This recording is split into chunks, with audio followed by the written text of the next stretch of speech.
You barely visit anymore. Marriage should be your priority, not this silly career, Lydia snapped, her cold eyes boring into me. Milo shifted uncomfortably beside me, on the floral-patterned couch. Mom, Elise works hard. You don't have to be so hard on her. Lydia waved her hand dismissively. She needs to focus on her duties as a wife. When are you two going to start a family? I clenched my jaw, fighting the anger bubbling inside me. This wasn't the first time Lydia had made digs about my job and criticized me as Milo's wife. But today, on our rare joint day off, it stung more than usual. My career is important to me, I said evenly, proud of myself for not raising my voice. And we've discussed children. We'll have them when the time is right for us. Lydia's eyes narrowed. For you, you mean? For your convenience and schedule, typical modern woman always putting selfish desires first. That was it. We should get going, I said flatly, standing up. Milo opened his mouth, then closed it again, standing as well. Yes, run off. Par for the course these days, Lydia called after us. The drive back to our condo was silent. Milo kept glancing over at me, lips pursed, but I stared straight ahead, too angry to speak. How could he let his mother talk to me like that? When we got home, I went straight to the bedroom to be alone. A few minutes later, Milo poked his head in. Else, are you okay? I whirled around, my fury unleashed. No, I'm not okay. Your mother constantly belittles me and my career, and you just sit there and take it. Do you agree with her outdated, misogynistic views? He recoiled. What? No, of course not. She just has a certain way of speaking. She doesn't mean anything by it. I stared at him in disbelief. Doesn't mean anything by it? You can't be serious. She clearly thinks my job makes me a bad wife and that having a career means I'm selfish. She's just old-fashioned, Else. You know how she can be. He came over and put his hands on my shoulders. Don't let it bother you so much. I jerked away, unable to believe his nonchalance. My career was a huge part of who I was. How could he downplay his mother's words so easily? This has been building for years, I said, voice shaking slightly. She repeatedly criticizes and demeans me. I feel disrespected in my own marriage by my own husband. Milo's face fell.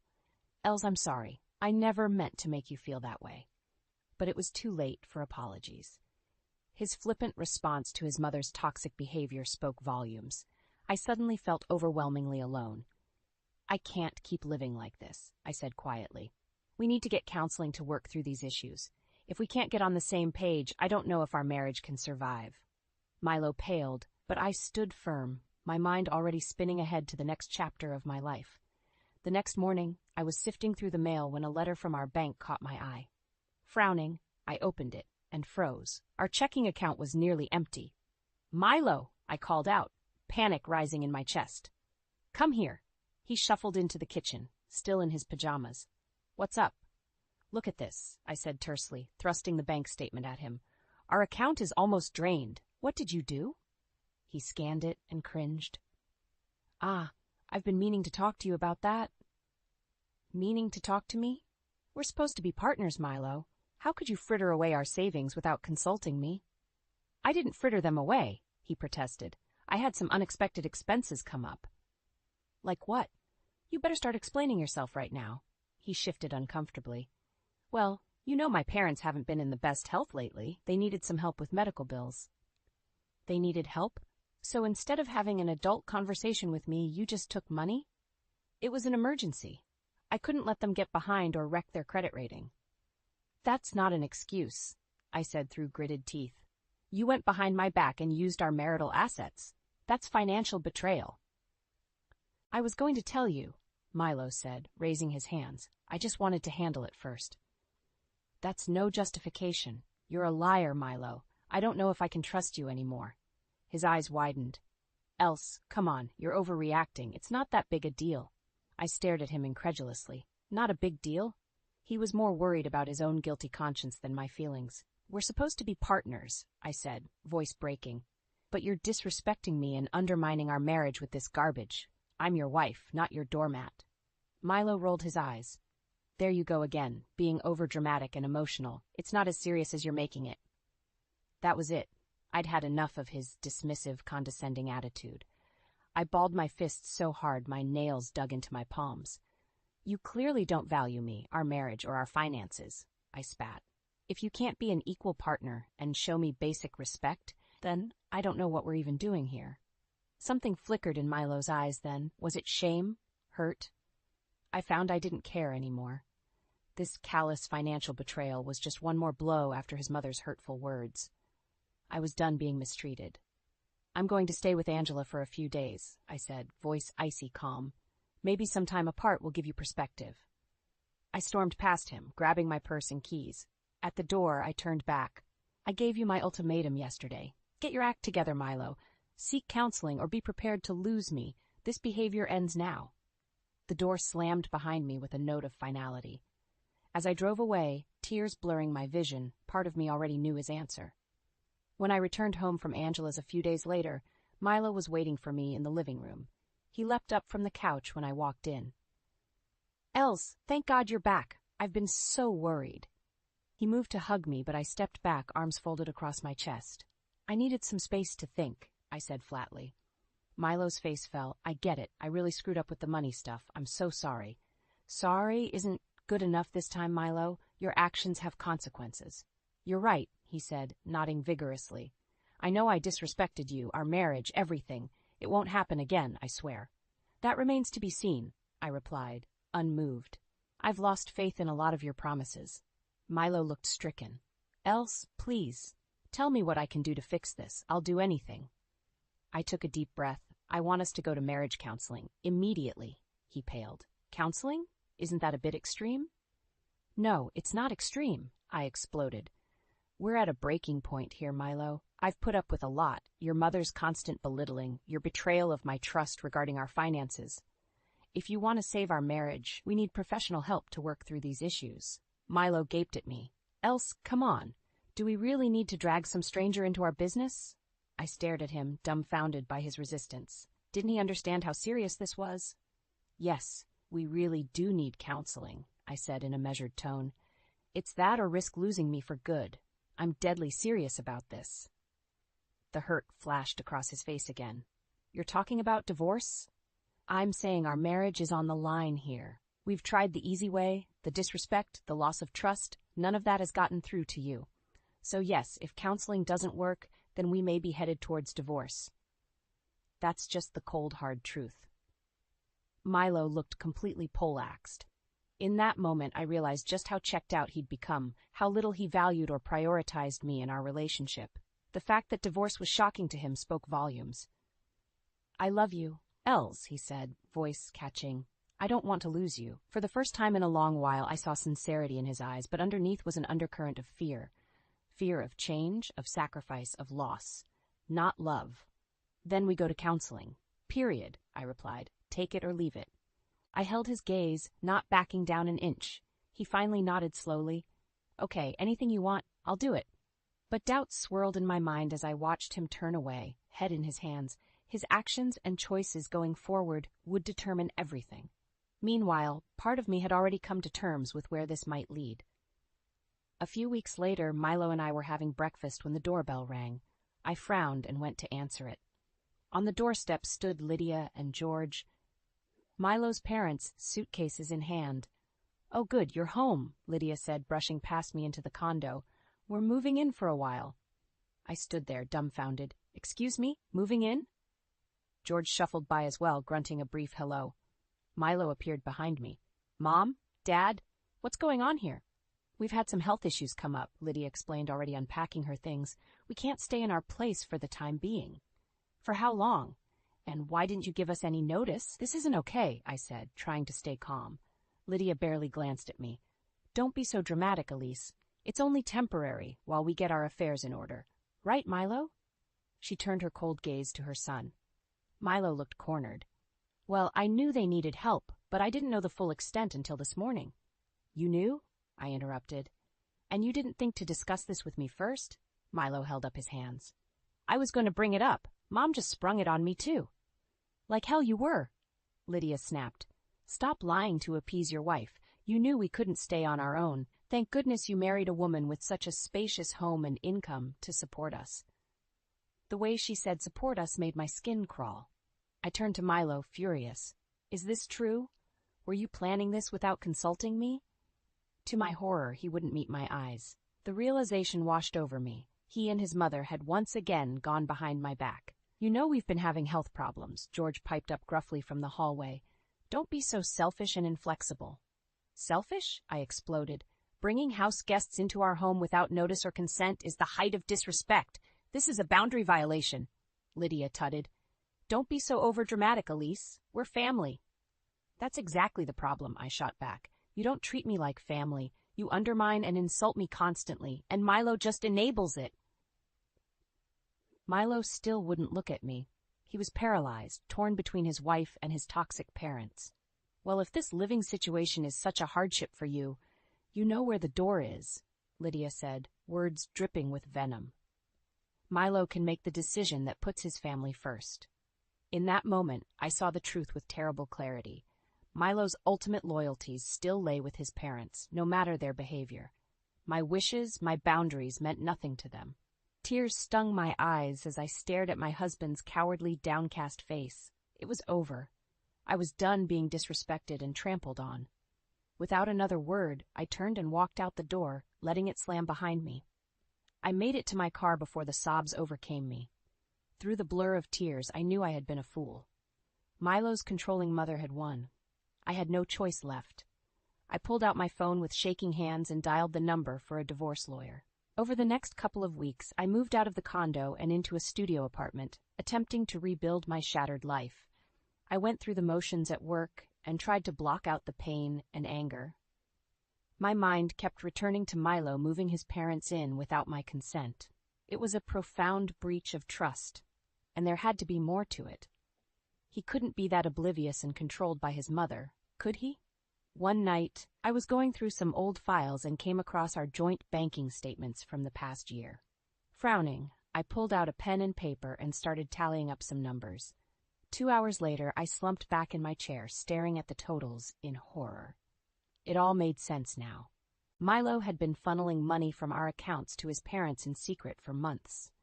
Thousands upon thousands of dollars frittered away under the guise of medical emergencies and essential expenses. I felt sick to my stomach. Not only had Milo violated my trust by moving his parents in, he had been systemically draining our finances to support them behind my back. It was a level of deception I couldn't have imagined. The next morning, I stormed up to Milo's office at the school, heart pounding. His face fell when he saw me. "Else, what's going on?" "This," I spat, shoving the accounting notes at him. "This is what's going on." Milo scanned the papers and visibly paled. "Oh, God! Oh, God is right," I exploded. "How could you do this, secretly siphoning our money for over a year? Do you have any idea the level of betrayal here?" "Else, I was going to tell you. I swear, I just hated disappointing you." "This is so far beyond disappointment." I was shaking with rage. "You've been lying to me for months, using joint marital assets to fund your parents' lives. It's financial infidelity." Milo hung his head. "I know. It spiraled out of control before I could fix it." "Spiraled?" I laughed bitterly. "You made the choice to deceive me repeatedly. I just can't believe you'd stoop this low." "Please. You have to understand. They really did have emergencies and nowhere else to turn." "Don't give me that." I cut him off. "This is about your inability to set boundaries with your toxic, manipulative mother. Always has been." Milo looked up, shame and hurt warring on his face. I almost felt bad for a moment until I remembered he had brought this upon himself. "I can't be with someone who repeatedly violates my trust and boundaries," I said, my voice shaking. "Someone who values his parents' whims above his own wife's needs and well-being. It's over, Milo." The words hung in the air. Deep down, part of me realized I'd already made my choice. "Else, no, please." Milo reached for me, but I jerked away. "It's done," I said flatly. "I'll have my lawyer begin divorce proceedings." Milo let out a soft sob, but I refused to give in to sentiment. He had made his choices, and there were consequences. I turned and walked out, holding my head high. There was no more energy left for me to waste on him and his poisonous family. From here on out, I needed to focus on myself. As I got in my car, I took a deep, shuddering breath. A strange sense of calm came over me. I was free. A few weeks after I told Milo I was divorcing him, I received a frantic call from Angela. "Elise, you have to get over here right now. It's an emergency." My heart leapt into my throat. "What's going on? Are you okay?" Just come quick. It's about Milo and his family. I'll explain when you arrive. I raced over to Angela's, cursing traffic the whole way. When I burst through her door, she was pacing anxiously. Thank God you're here. Lydia and George showed up with all their crap, demanding to stay with me. What? I stared at her, aghast. Why on earth would they come to you? They got kicked out of your place. Milo said he can't afford to keep supporting them anymore after the divorce expenses. I seethed, furious that Milo and his parents still felt entitled to bleed me dry. Of course they want to mooch off someone else. Typical. I turned them away, obviously, Angela went on. But Lydia started screaming and yelling, making all these wild accusations. She claimed you pushed Milo into divorce so you could take all his money and cut them off completely. My jaw dropped. That's insane. She's delusional. I'm divorcing Milo because of his lies and disrespect, not money. I know, Angela soothed, but she's spiraling, and I was worried she'd do something rash. So I told them to come here to hash it out with you directly. Just then, the doorbell rang. Angela gave me an apologetic look as Lydia's shrill voice came through the door. Open up! We know the deceiver is here! I steeled myself and went to the door, Angela behind me. Flinging it open, I came face to face with Milo, Lydia, and George. Lydia's face was twisted in rage. You wretched woman, she spat. What have you done to my son? Mom, please, Milo hissed. But she brushed him off. You've poisoned his mind and destroyed his life, you gold-digging witch. Now you're using divorce to steal from us. I recoiled at her vitriol, but forced myself to stand firm. That is categorically false. Your son was the one repeatedly lying and stealing from our marital assets to fund your lifestyle. I had no choice but to protect myself. Lies, she screamed. You manipulated and trapped him. He's penniless because of you. He's penniless because he drained our finances to give you money behind my back for over a year. I shot back. Your toxic control forced him to violate my boundaries repeatedly. Lydia laughed, a grating cackle. So you admit he valued us over you? As he should. You're nothing but a selfish harpy. That was it. I'd had enough of her venom. If what you say is true, if Milo truly valued you over me as his wife, then how pathetic is that? My words hung in the air. Milo looked stricken but stayed silent, cowed. George just grunted, arms folded. You're a cancer, Lydia, I went on, voice shaking with fury. And Milo let you infest and destroy our marriage so he could keep appeasing you. It's sick. I stared at my soon-to-be ex-husband, filled with a maelstrom of emotions. But underneath it all was pity. I'm divorcing a mama's boy too weak to stand up for himself or his wife, I said quietly. How sad for you both. Lydia's mouth opened and closed, but no sound came out. I had deflated her bluster. Now get out, Angela interjected firmly. You're not welcome here. She closed the door in their stunned faces. I sank down onto a chair, emotionally drained.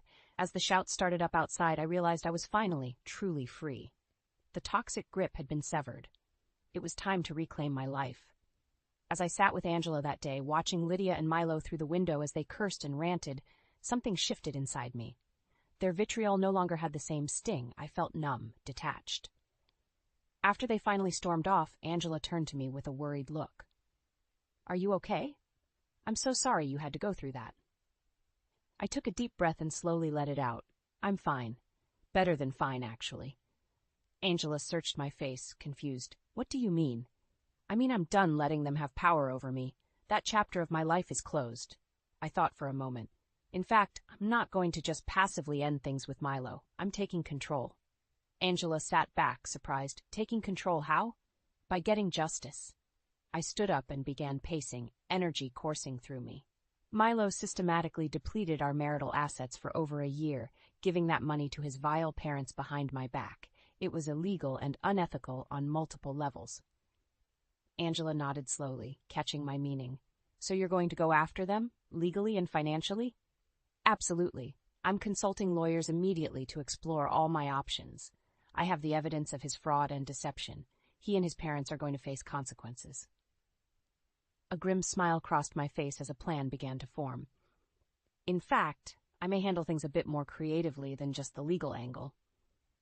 What are you thinking? Angela asked warily. Milo and Lydia have always dismissed me as some inconvenient, emotional modern woman who didn't know her proper submissive place, I explained. They underestimated me.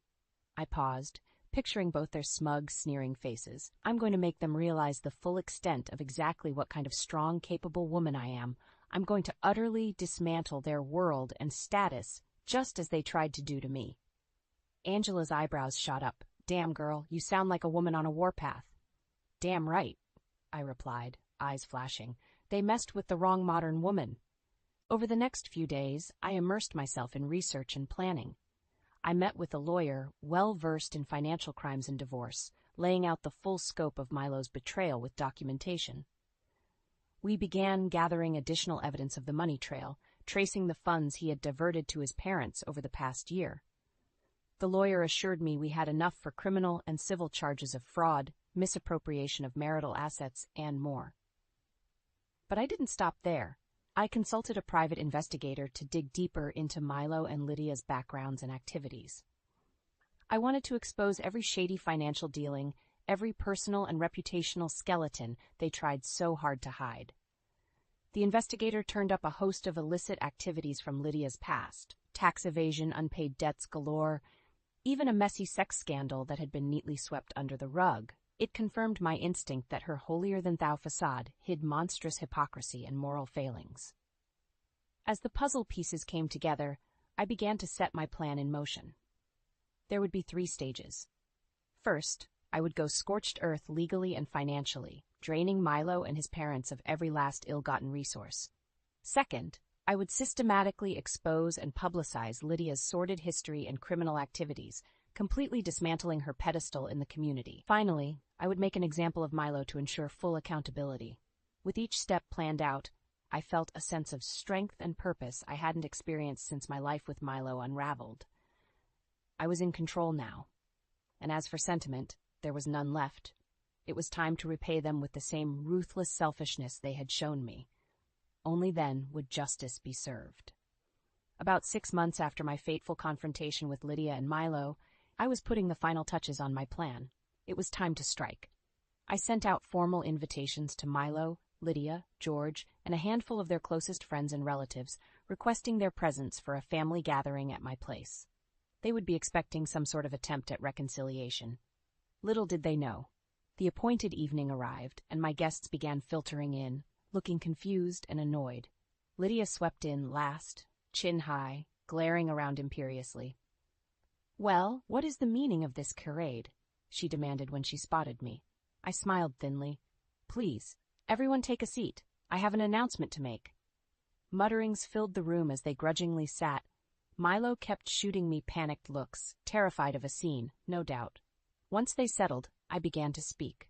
"Friends, family, I've gathered you all here today to share some important news and set the record straight on a few matters." I paused, taking in their wary faces. Lydia was scowling. "Many of you know that my marriage has dissolved over the past year. What you may not realize is the scale and severity of the betrayal and damage done." I looked directly at Milo, who shrank under my gaze. "My husband systematically depleted our joint marital assets and finances over many months, funneling thousands upon thousands to support his parents' lifestyle and expenses without my knowledge or consent." Gasps and murmurs filled the room. Lydia shot Milo a venomous look. "It was discovered," I went on, "that he fraudulently misused our funds out of an unwillingness to cut off his parents' constant demands for financial support. The extent of the deception is staggering." I shook my head slowly. The trust, respect, and sanctity of marriage was completely violated, and so decisive action had to be taken. Reaching into my bag, I pulled out a manila envelope. "As of today, I have officially filed both criminal fraud charges and a civil lawsuit against my former husband, Milo. A portion of all future earnings and assets will be garnished to compensate for the damages." Milo's head snapped up, eyes wild. "You can't be serious!" But I pressed on. "Additionally, I have filed civil liability claims against both Lydia and George for their role in encouraging and facilitating this misconduct." My voice strengthened. The bright lights of legal and financial ruin will now be shone in their faces. No stone will be left unturned. All misdeeds and shady dealings will be completely exposed. Lydia finally found her voice. "You lying snake! You can't do this. I won't allow it." I laughed coldly. "You have no power here anymore, Lydia. Your reign of abuse and manipulation is over." Reaching into my bag again, I pulled out a sheaf of documents. In fact, let's go ahead and begin the exposure right now, shall we? I started detailing Lydia's long history of criminal transgressions, tax evasion, insurance fraud, illegal offshore accounts, shady business dealings, even her little sex scandal that she thought stayed buried. Her face ashen, Lydia gaped at me as I mercilessly laid out the bitter, ugly truth. Around the room, shock and revulsion rippled through the guests, utterly dismantling the vain, holier-than-thou facade she had carefully constructed over the years, showing the world the real Lydia, a grasping, immoral hypocrite. She had no one to blame but herself. I finally fell silent. Lydia could only whimper denials through trembling lips. Looking around the room, I saw the dawning horror and disgust on every face, even Milo's. Her house of lies and illusions was crumbling. This was my revenge, my justice. They had underestimated me at every turn, and now the tables were turned. You brought this upon yourselves, I said quietly. You chose to make me your enemy, and you have no one to blame but yourselves. I should have known something was wrong when my mother didn't even look at me during my graduation ceremony. She was too busy fussing over my half-sister Sadie's hair, making sure every strand was perfect for the photos she wasn't even supposed to be in. This was my day, at least it was supposed to be. My name is Tessa, and I graduated high school yesterday. Today, I'm sitting in the campus library, staring at an email that's making my blood run cold. Dear Miss Whitmore, we confirm receipt of your withdrawal from fall admission. I read the words again and again, my hands shaking. I never sent a withdrawal letter to Stanford. This was my dream, the escape plan I'd been working toward for the past 4 years. Something wasn't adding up. There you are. Sadie's voice cut through my thoughts. She was leaning against the doorframe, twirling her perfectly styled hair. Mom's looking everywhere for you. We're about to head to Rosetta's for my early graduation celebration lunch. My graduation was yesterday, I said, my voice flat. Yours isn't for another year. Sadie shrugged, examining her manicured nails. Dad says it's never too early to celebrate success. Besides, I already got accepted to Yale. Early admission. She paused, her lips curving into a smile that didn't reach her eyes. Oh wait, weren't you supposed to hear back from Stanford by now? The way she said it, something in her tone made my stomach drop. I glanced back at the email, then at her phone clutched in her hand. Suddenly, the pieces started falling into place. You did this, I whispered, the realization hitting me like a punch to the gut. You hacked my email and withdrew my application. Sadie's expression didn't change, but her eyes glittered.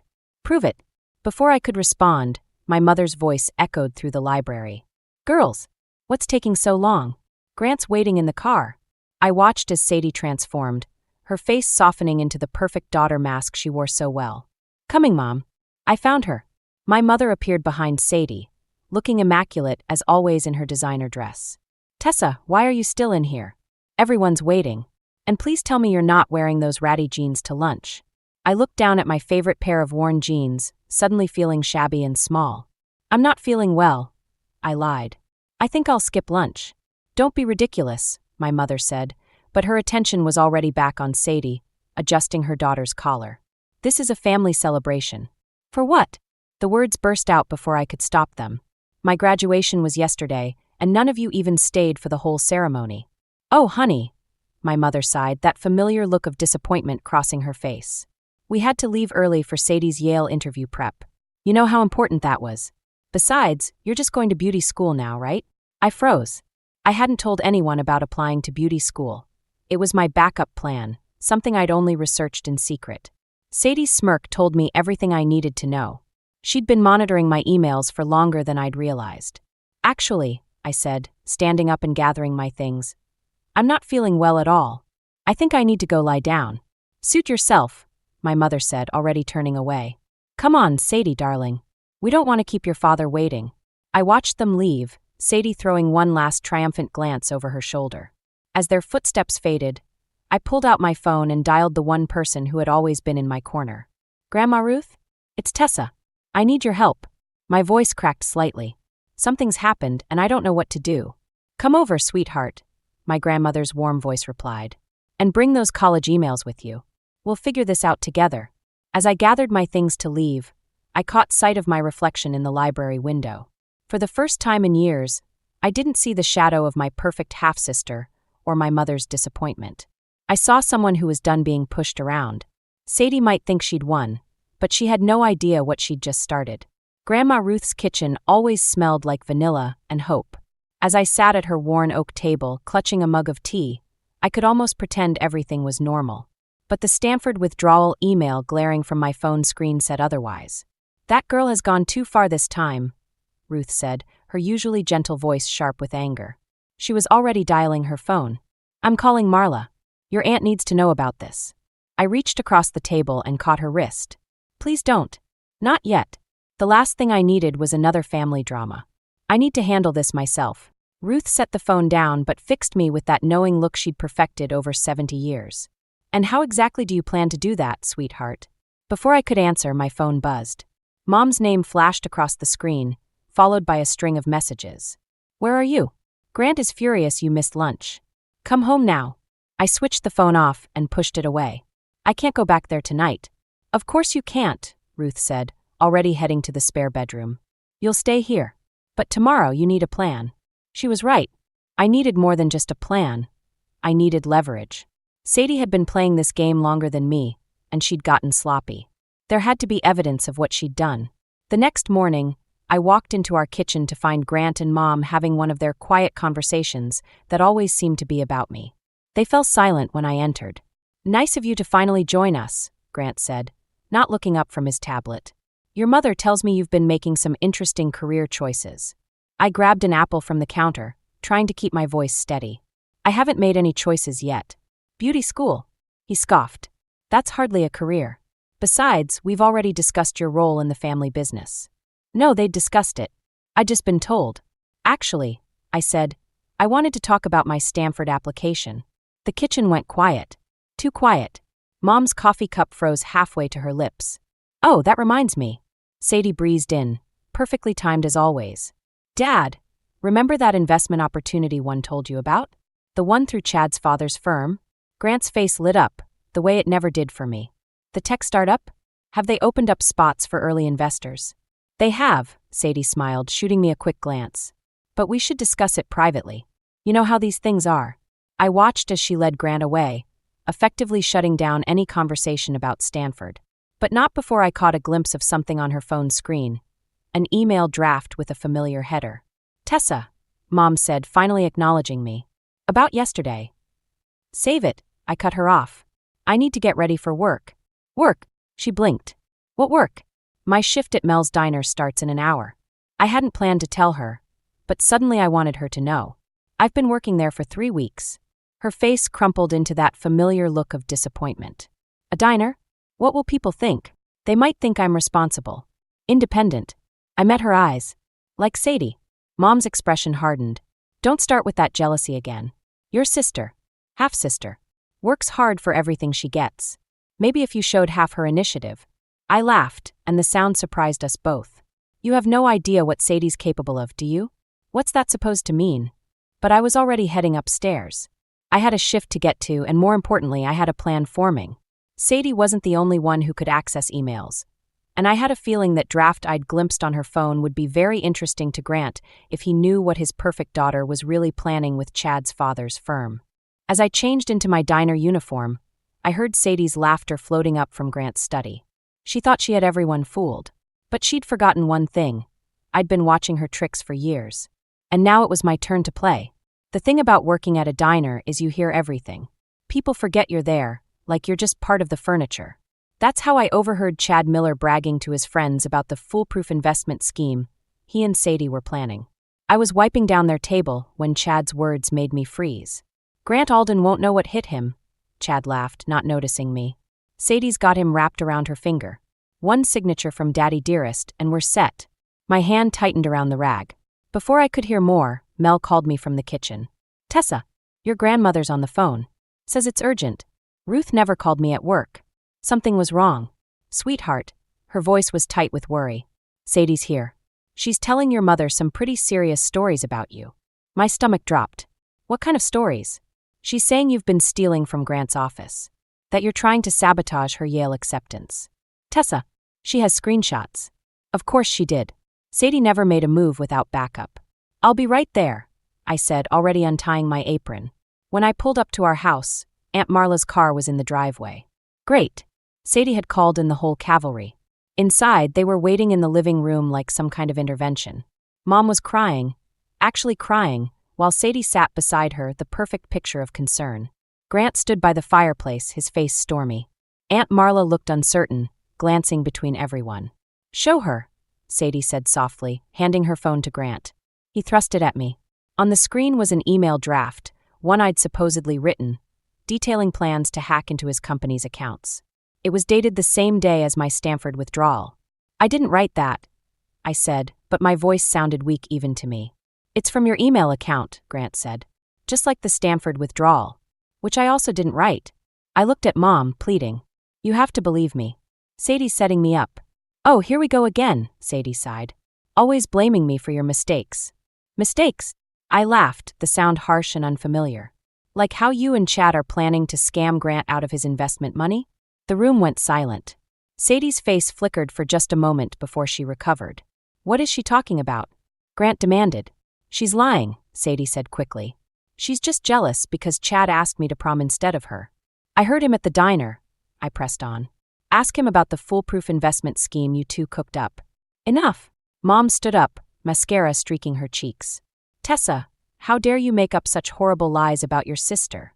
"Half-sister," I corrected automatically. "See." Sadie's eyes welled with perfect tears. "She's always trying to divide our family. First the stealing, now these accusations." Aunt Marla finally spoke up. "Maybe we should all take a breath." "No," Grant cut her off. "I want to know what's really going on. Tessa, if you can't prove these accusations, check his investment portfolio," I said. "Look for any new tech startups linked to Richard Miller's firm." Grant's face changed. He pulled out his phone, fingers moving rapidly. Sadie stood up suddenly. "Daddy, you don't have to." "Sit down," he snapped, and for the first time, I saw real fear in Sadie's eyes. My phone buzzed. A text from an unknown number. "You'll regret this." I looked up to find Sadie staring at me, her mask finally cracking. Behind the perfect makeup and practiced tears, I saw something ugly and desperate. "I have to go," I said, backing toward the door. "My shift isn't over." "Tessa, wait," Aunt Marla called, but I was already gone. In my car, my hands shook as I gripped the steering wheel. I'd finally pushed back, but this wasn't over. Sadie wouldn't let it be. My phone buzzed again. This time it was Ruth. "Come stay with me tonight. We need to talk about your beauty school application. I think I can help." I started the car, watching Sadie's silhouette in the living room window. She might have the family fooled, but she'd forgotten something important about me. I had nothing left to lose. 3 weeks after the confrontation, I found myself standing in Ruth's bathroom, surrounded by mannequin heads with half-finished hairstyles. My hands were cramping from hours of practice, but I couldn't stop. Not when I was finally getting somewhere. "You're getting better," Ruth said from the doorway, watching me work. "That French braid actually looks French this time."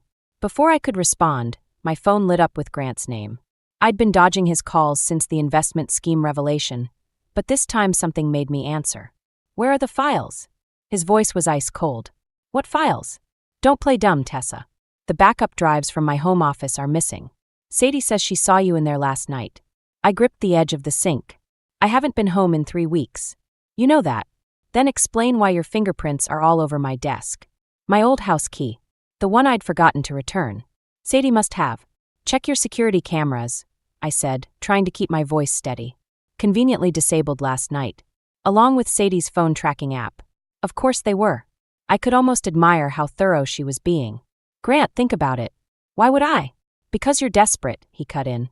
"Working at that diner, living with your grandmother. You're not exactly making good life choices." The mannequin head toppled as I spun around, nearly knocking over my carefully organized styling tools. "At least I'm not the one being scammed by my own daughter. We've investigated Chad's investment proposal.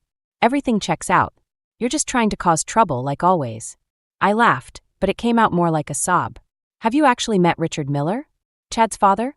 Or just seen the paperwork Sadie showed you?" The silence on the other end told me everything.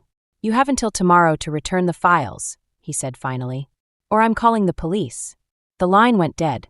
I looked up to find Ruth watching me, her face tight with worry. "I heard," she said quietly. "What are you going to do?" Before I could answer, my phone buzzed with a text from Sadie. "Meet me at Riverside Park. 1 hour. Come alone or the drives go public. I have to go, I said, already grabbing my jacket. Ruth caught my arm. Tessa, wait. There's something you should know about the trust fund your father left you. What trust fund? The one Lila's been managing since he died. You're supposed to get access when you turn 21. The world tilted sideways. Mom told me there wasn't any money left. Ruth's expression hardened. There's plenty left. Nearly $500,000. I've been trying to find the right time to tell you. My phone buzzed again. Sadie, tick-tock. I have to deal with this first, I said, heading for the door. But we're not done talking about the trust fund. Be careful, Ruth called after me. That girl fights dirty. She had no idea. At the park, Sadie was waiting by the river, looking perfectly put together as always. The missing drives sat on the bench beside her. You know, she said conversationally, I almost admire how hard you're trying. Beauty school, the diner job. It's pathetically ambitious. Where are the real drives, Sadie? She smiled.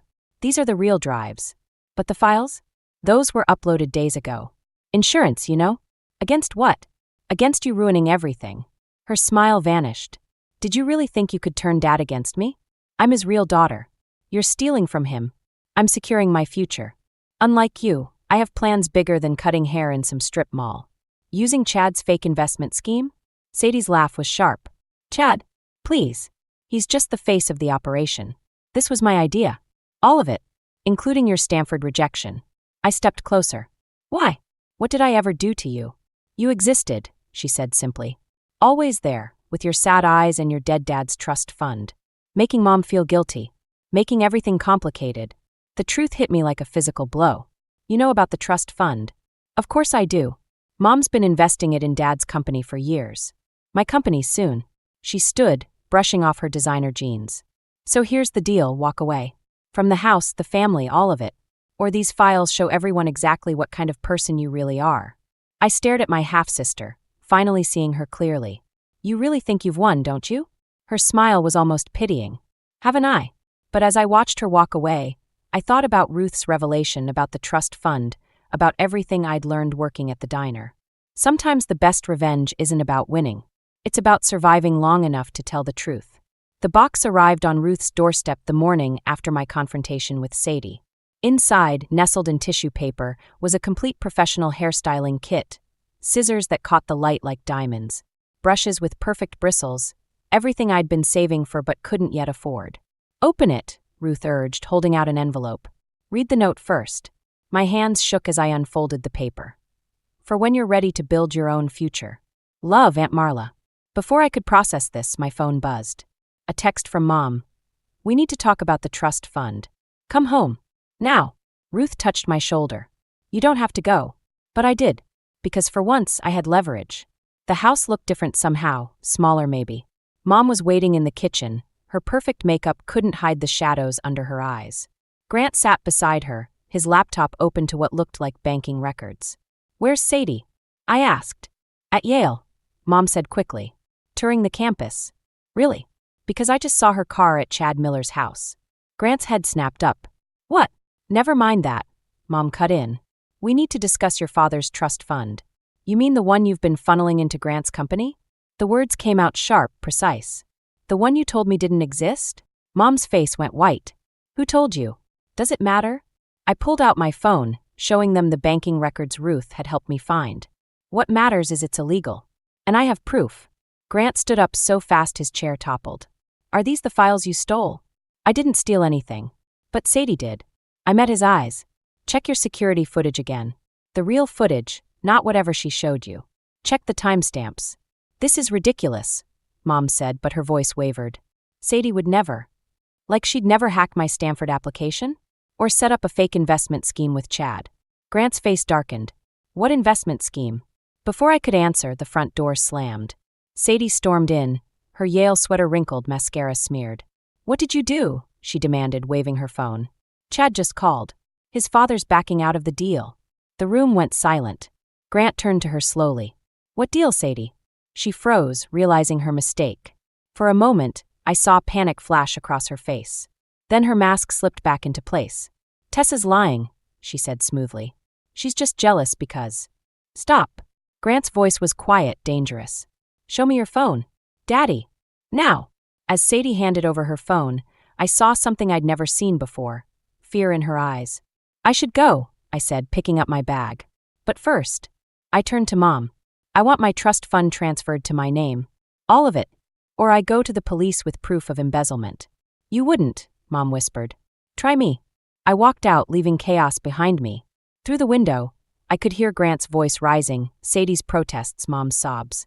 Back at Ruth's, I found her in the garden, tending her roses. She looked up as I approached. How did it go? I sat beside her, feeling the weight of years lifting from my shoulders. I think I just burned every bridge I had left. Sometimes, Ruth said, pruning a dead branch, bridges need to burn so you can build better ones. My phone buzzed again. A series of texts from Sadie. You're dead to this family. Hope you're happy now. You have no idea what you've started. I switched off my phone and picked up the hairstyling kit Aunt Marla had sent. The scissors felt right in my hand, like they'd been waiting for me. Want to be my first official client? I asked Ruth. She smiled, touching her silver hair. I thought you'd never ask. As I began setting up my supplies, I caught my reflection in the window. I looked different, stronger maybe, or just more certain. Sadie was right about one thing. She had no idea what she'd started. Because sometimes the best revenge isn't about destroying someone else's future. It's about finally building your own. The first rock crashed through Ruth's front window at midnight. The second one had a note attached. Leave town or worse. I knew who sent them without reading the signature. Ruth insisted on calling the police, but they just took notes and left, saying there wasn't enough evidence. Of course there wasn't. Sadie never left evidence. The next morning, I found Grant's prized Aston Martin parked in Ruth's driveway, its pristine silver paint now decorated with long, deliberate scratches. My house key was stuck in the driver's door. I didn't do this. I told the officers who showed up 20 minutes later. But Grant and Mom were already there, Sadie crying perfectly timed tears beside them. Security footage shows someone with your build, Grant said, his voice cold. Using your key. That's impossible. I was inside all night with. With me, Ruth interrupted, stepping forward. Tessa never left the house. The cameras don't lie, Sadie sniffled. Just like she didn't lie about destroying my Yale acceptance. I spun toward her. What? The admission office called this morning, Mom said, not meeting my eyes. Someone sent them evidence that Sadie cheated on her SATs. They've rescinded her acceptance. The pieces clicked together too late. I should have known Sadie wouldn't go down without taking everyone with her. Press charges, Sadie urged Grant, wiping away tears that looked almost real. She's obviously unstable. Grant pulled out his phone. I'm calling my lawyer. Wait, Ruth said. If you press charges, I'll have to tell them about the trust fund. About where that money really went. The threat hung in the air like smoke. Fine, Grant finally said. But I want her gone. Today. If I see her near our house or my car again, I'm calling the police. Our house. I laughed, the sound brittle. I grew up there. That was my father's. Your father is dead, Mom cut in. And you're no longer welcome in our home. The words hit harder than any rock through a window. Lila, Ruth gasped, but Mom was already turning away, leading Sadie to their car. Grant stayed behind. One more thing, he said, handing me an envelope. Cease and desist letter from my lawyers. Stay away from my family, my business, and especially my daughter. She's not your daughter, I shot back. She's a con artist who's bleeding you dry. The only person causing problems here is you. He glanced at Ruth's broken window. Clean up your act, Tessa.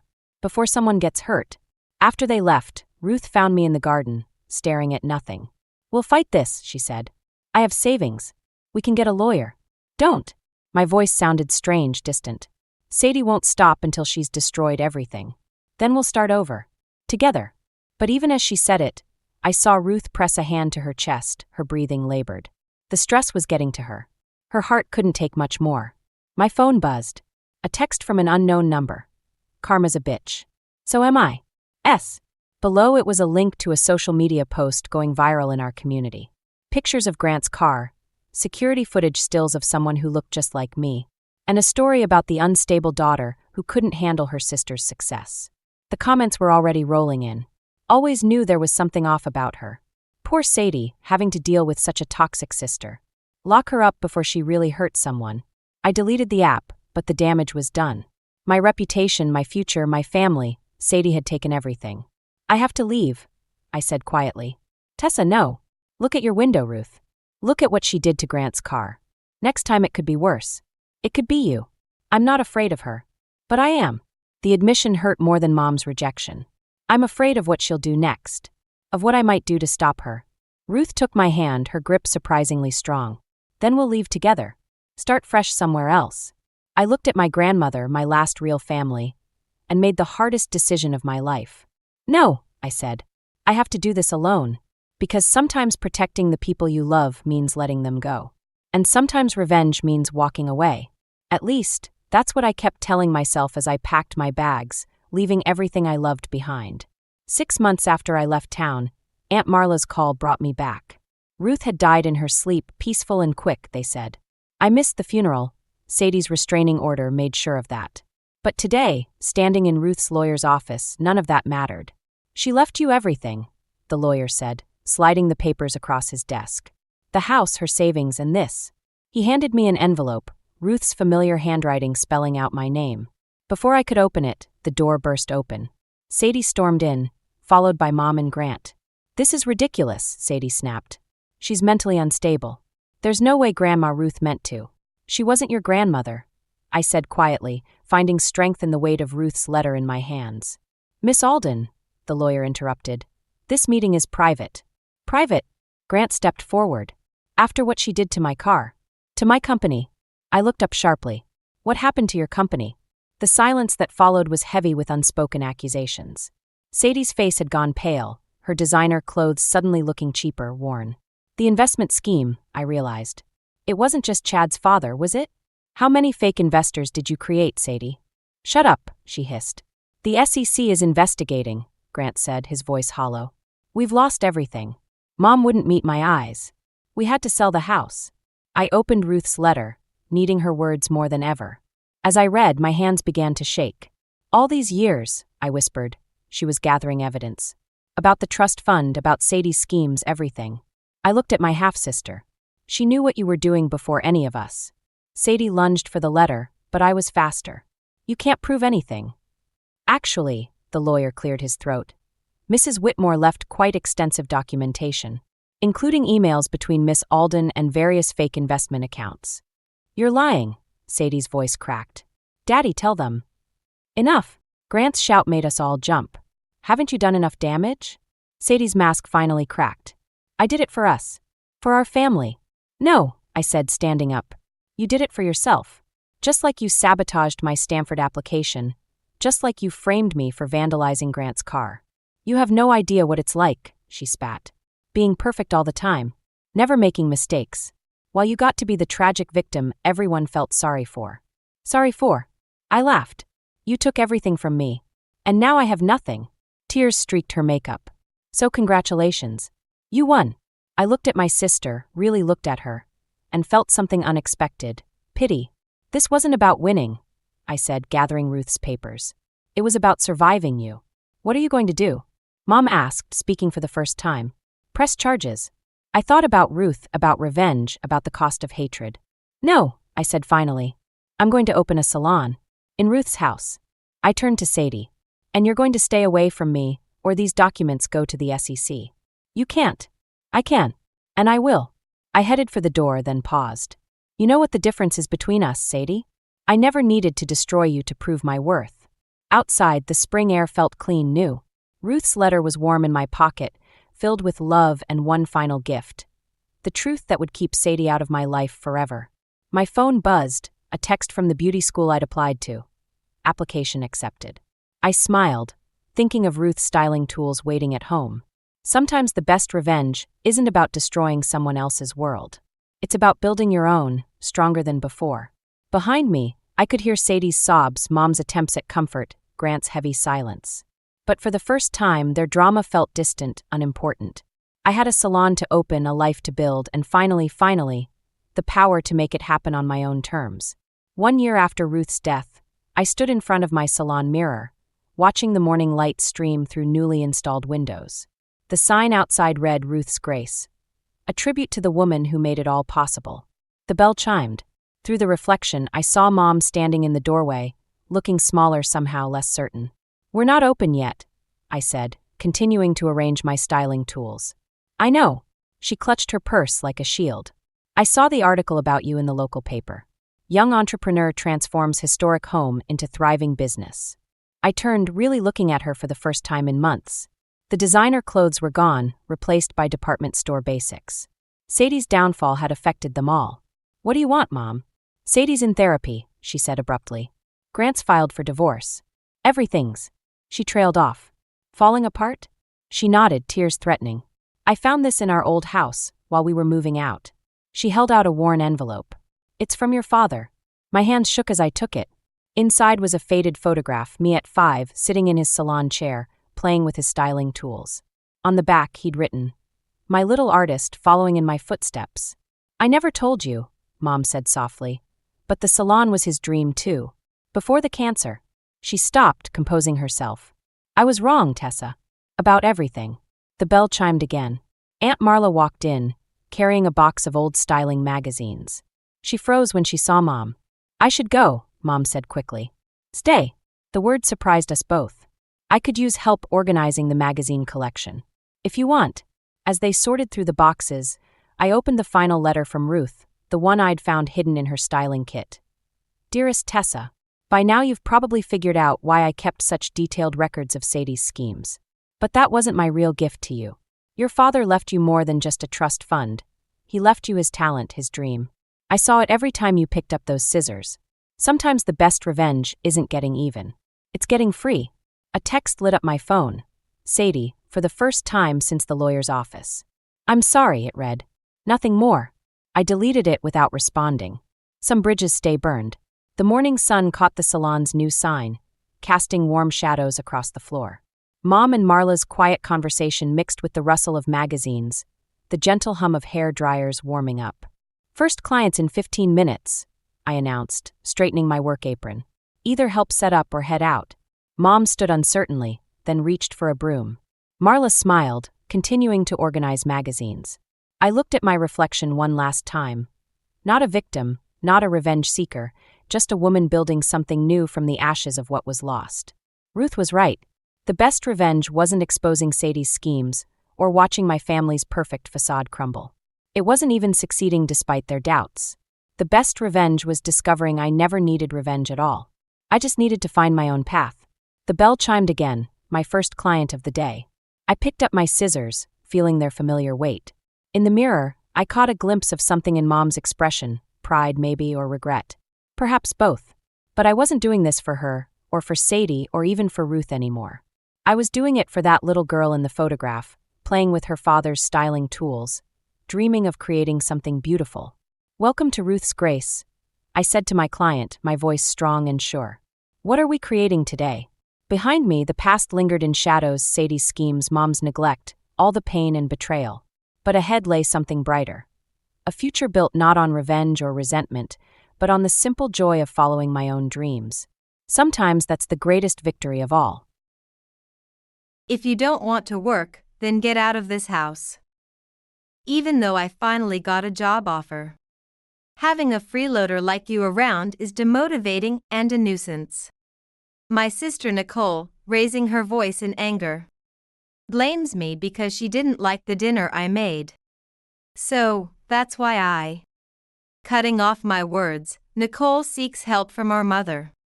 "Mom, say something.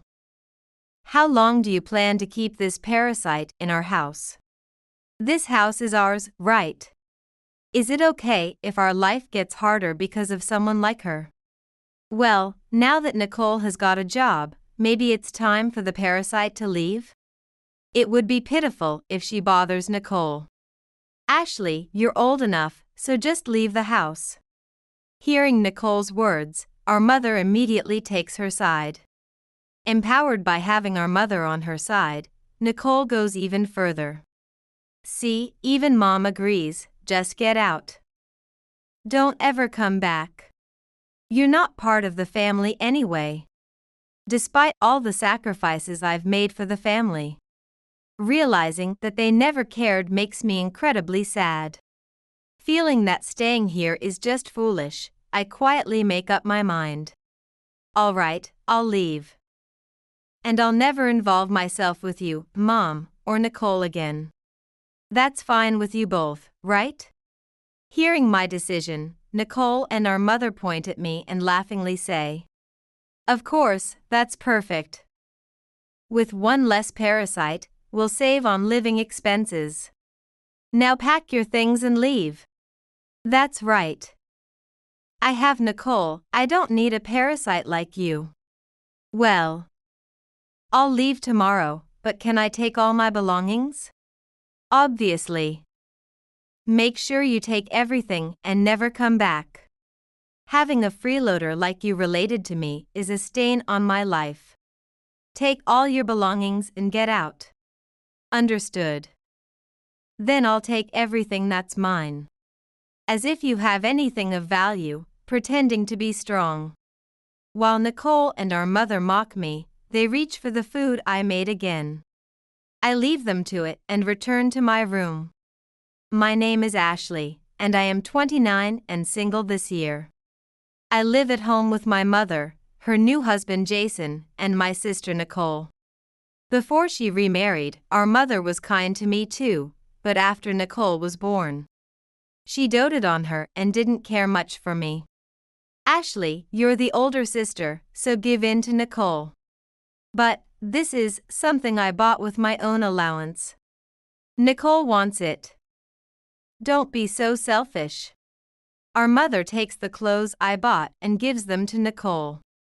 Yay! I really wanted this dress. Nicole receives it from our mother with a smile as if it's the most natural thing in the world. Ashley, buy yourself some new clothes with this. Feeling down after having my clothes taken, Jason discreetly hands me some money so the others won't notice. Is that okay? I'm sorry, I can't protect you more. Thank you, Dad. Jason is kind and tries to treat Nicole and me equally. But he can't often defend me openly in front of my strong-willed mother. However, having him there made me feel supported, the only solace I had. Thanks to him, I was able to go to college and graduate successfully. I'm going to live near the company once I start working. It takes too much time to commute from home. What are you saying? After we paid for your college, you're going to leave without repaying that favor? I won't allow you to live alone until you've repaid your debt to us. But if it takes 2 hours to commute to the company, I need to live closer. Wow, I'm appalled. You just want to make life easier for yourself by living away from your family. Anyway, I absolutely won't allow you to live alone. I had planned to leave home once I got a job. But faced with our mother's fierce opposition, I was forced to continue living miserably at home. Then, 6 years later. What? Dad has? Why so suddenly? He suddenly collapsed at work and didn't make it to the hospital in time. When Nicole started university, Jason suddenly passed away due to a sudden illness. What? I just started university. What are we going to do about tuition and other expenses? Our mother and Nicole only worry about their own future, leaving all the funeral preparations to me. Since you're not blood related to Dad, you shouldn't feel sad, right? You've been doing nothing but mooching off us at home, so at least be useful now. You're right, Mom. She's just a freeloader who lazes around at home even though she graduated from university. Dad just wasted his money on her tuition. Even during the wake, when it's just family, they continue to hurl abuse at me. Wanting to honor Jason's memory, I simply endure their insults. A few days later, after the funeral, we sort through the inheritance. Our mother and Nicole find a bank book in Jason's name and are delighted. Dad left us so much money, lucky me. Now I can buy the designer bag I wanted. That's great. Now we don't have to worry about Nicole's tuition or living expenses for a while. Maybe I'll buy some dresses too. Of course, you don't get a share, Nicole. All the money Dad left is mine because I'm his real blood. You're not his real child, so you have no right to it. I never counted on inheriting anything from my stepfather. But Nicole still lashes out at me. I never intended to take anything in the first place. But since Dad left it, I just want it to be treated with care. Shut up. I don't want someone like you, who doesn't work and lives at home like a parasite, to worry about me. But I am working, you know. I've explained this many times. What? You say you're working while you're home all day? You're just delusional because you're an unmarried woman who can't make money and can't leave home, right? I definitely don't want to end up like you. No matter how often I explain my situation to Nicole, she never listens. However, I hope that once she starts job hunting, she might understand what my work entails. Thinking this, I, as an older sister, choose to overlook Nicole's harsh words. 2 years after our father's death, Nicole, now a junior in college, had finally started her job hunt. But perhaps because it's a tough process, she seemed more irritable than before. One evening, as we were all eating dinner, Nicole sighed heavily and said, "Ugh, I'm working so hard on job hunting and it's so exhausting too. Come home to see a freeloader lounging around the house. Isn't it unbearable? A freeloader? Who are you talking about? You, obviously. You don't even go outside, just lazing around the house. It's so annoying," I retorted to Nicole's accusation. "Enough already. How many times do I have to tell you? I was working today, too." "What? When I came back, you were leisurely reading a book on the couch. You call that work?" "That was a book related to my work. I've explained what I do to you many times. A job where you just stay home all day, fiddling on the computer or reading books, that's not a real job. Nowadays, even fresh graduates have to go to the office. Maybe the career you're aiming for requires going into the office. But there are jobs that can be done from home if you look. You're really annoying. I'm tired from job hunting. I don't want to hear a freeloader's ramblings." Nicole slammed the living room door and retreated to her room.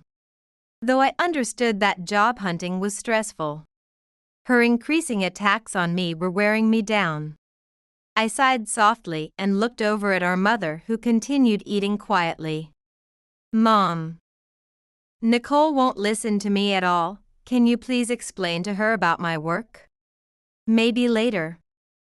She's just stressed from job hunting. That doesn't mean she can act like this every day. I'm getting stressed too." "Don't say that. Ashley, you're the older sister, so try to be more considerate of Nicole."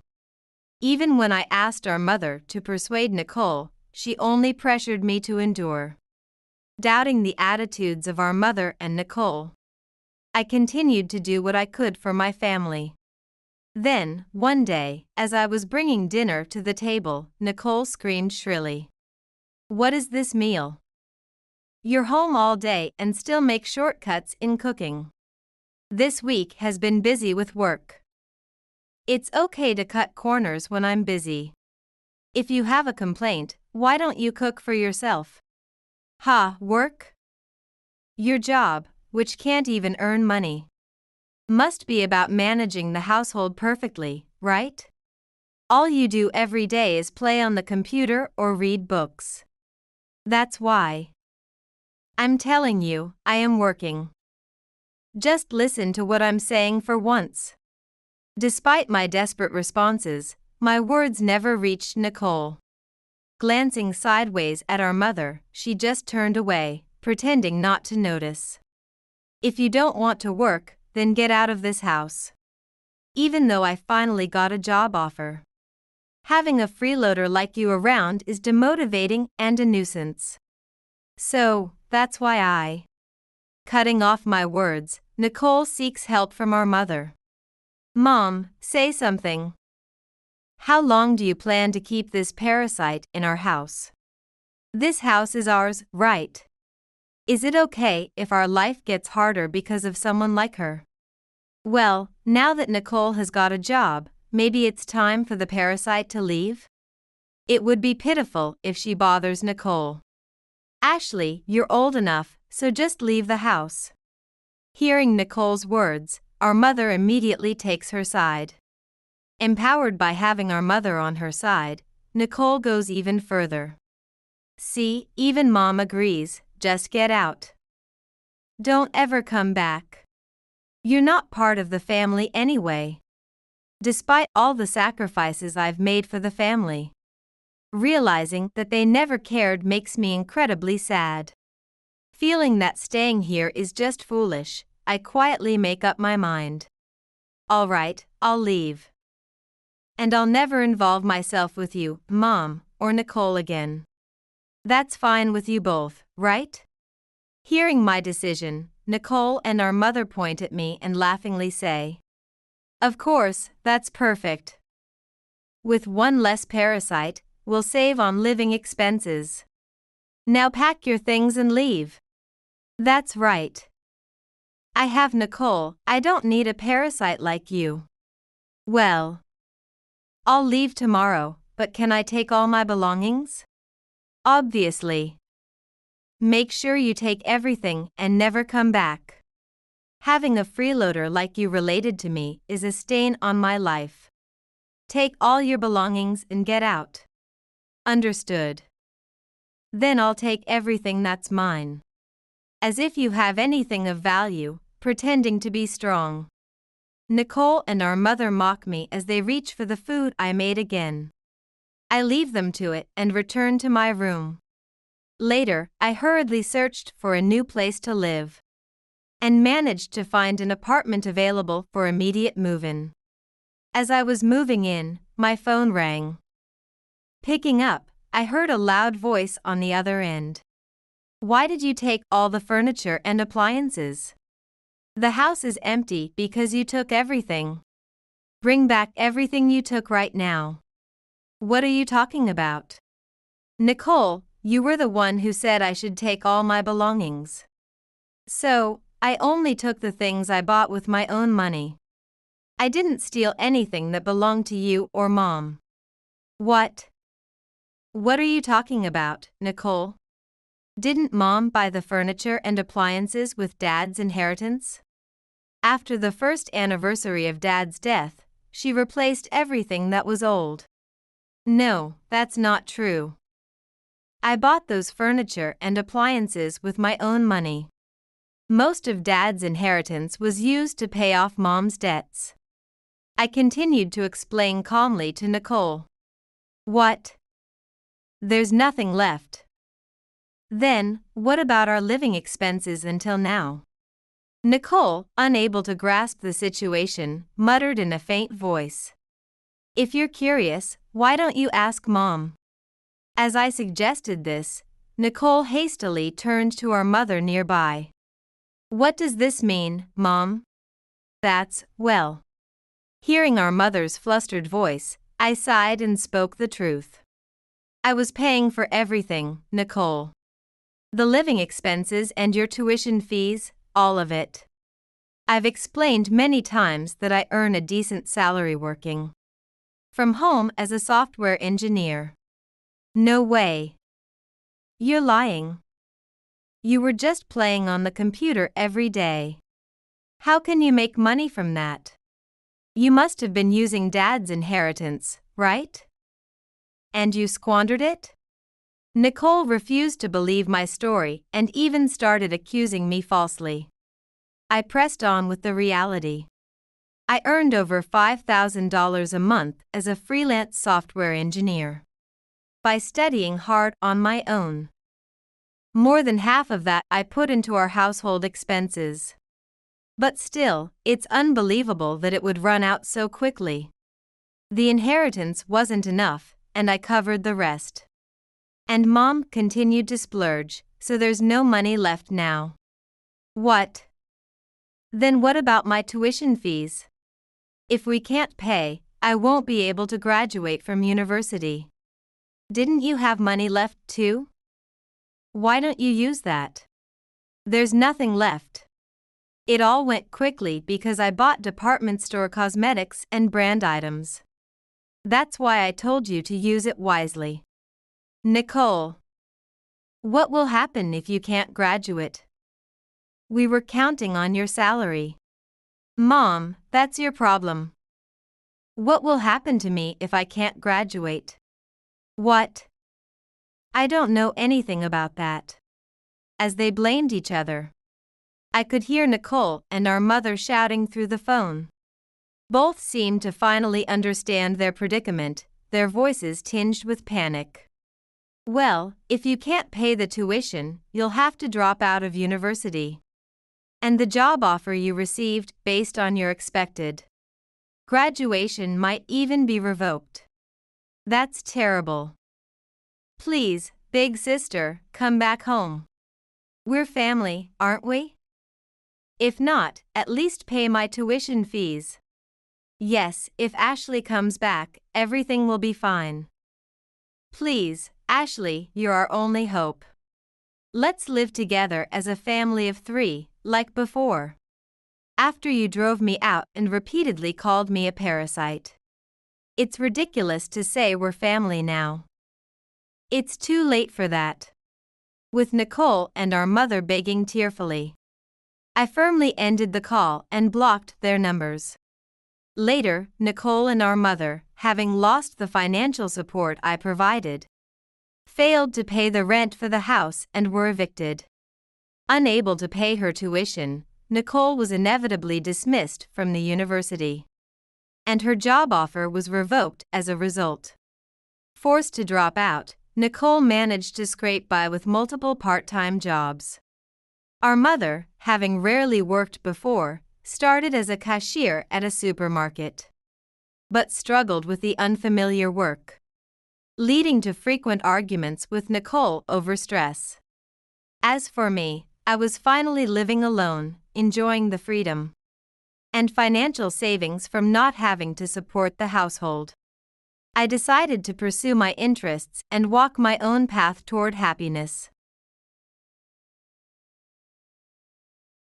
The letter arrived like a bomb wrapped in cream-colored stationery, my mother's looping handwriting as delicate as the lies she'd always told. 13 years of silence, and now this showing up in my mailbox on the anniversary of Dad's death, no less. The universe has a sick sense of humor. I'm Rowan, and this wasn't how I planned to spend my morning at Mitchell & Associates Investment Group. The corner office I'd earned through years of calculated moves suddenly felt too small, too warm. Miss Mitchell? Your 10 o'clock is waiting. My assistant's voice crackled through the intercom, but I barely heard her. My fingers traced the edge of the envelope, fighting the urge to shred it into confetti. The return address burned into my retinas, 1542, Oakwood Drive. The house where everything fell apart. Reschedule it, I snapped, immediately regretting my tone. Please. Family emergency. The letter trembled in my hands as I sliced it open. The scent of her perfume wafted up, jasmine and vanilla, the same fragrance she wore when she told 12-year-old me she was leaving with Henry. When she chose him over her own daughter. Dearest Rowan, the letter began. I almost laughed at that. Dearest. As if she had any right to terms of endearment. I know I have no right to reach out after all this time. But things have changed.